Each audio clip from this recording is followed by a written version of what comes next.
Okay, apologies if you watched all 26 minutes of the first round of looking at Curt's radio right up until the phone died. So this time I thought I'd make it a little bit quicker. So since we already know that the VFO is the right frequency, that we have product detector has the 4.915 running, we know that the although it be a little bit deaf, we know we can get a 4.9 megahertz crystal frequency, a frequency through the crystal filter. I thought I'll show you the next easy quick check of a radio. So I've set up the DDS signal generator to sweep from 7001 to 7101, and I'm doing that every 2 seconds. And I'll show you first of all what that sounds like on the reference NorCal 40B. So we'll try that on the antenna jack. So this is with the RF gain all the way down, and now just cracked open. And then I'll do it once with the RF gain all the way up so you can hear what we expect. So it just absolutely swamps the input. So now we're going to do that on Curt's NorCal 40B, and we'll see if we have a functioning receiver, even if it might be somewhat deaf. We'll turn all the RF gain all the way up. And you probably can't hear it, but I hear the tiniest little blip out of the speaker. So we're gonna move forward. We're gonna move all the way up through here. We're gonna hit pin 1, directly on pin 1. So if it's a mixer, if it's a radio, it should hear the 7 megahertz signal sweep by.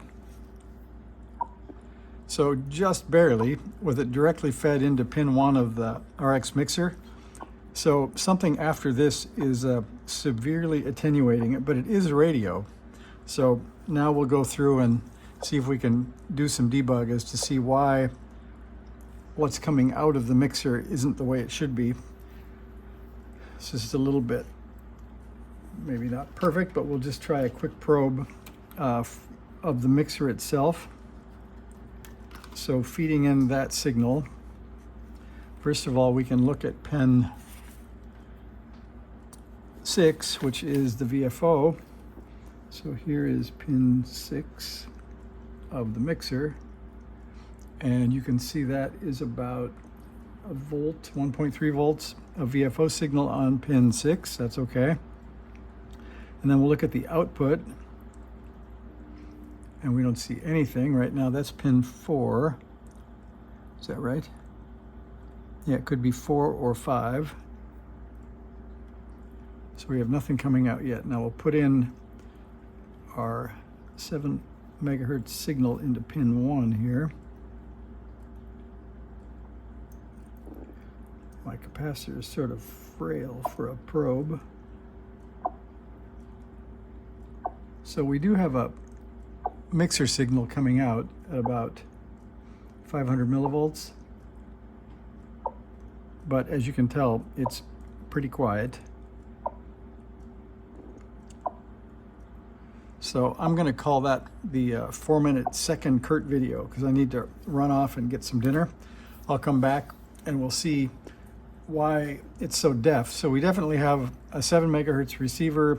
The VFO is working, the mixer is working, the crystal filter is doing something, but somewhere in the middle, something is attenuating us a lot. So thanks for watching a quick one. I'll come back soon and we'll go do some debug.